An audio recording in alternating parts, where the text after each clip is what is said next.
السلام علیکم ناظرین، میں ہوں امرین بلوچ اور آپ دیکھ رہے ہیں سوریہ نیوز HD۔ آئیے نظر ڈالتے ہیں آج کی اہم خبروں پر۔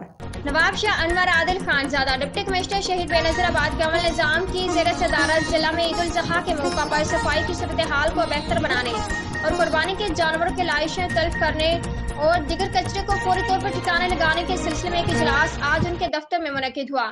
اجلاس سے خطاب کرتے ہوئے ڈپٹی کمشنر نے کہا کہ عید الاضحیٰ مسلمانوں کے لیے ایک بڑی عید ہے۔ اس دن پر مسلمان حضرت ابراہیم علیہ السلام کی پیروی پر عمل کرتے ہوئے جانوروں کی قربانی کرتے ہیں۔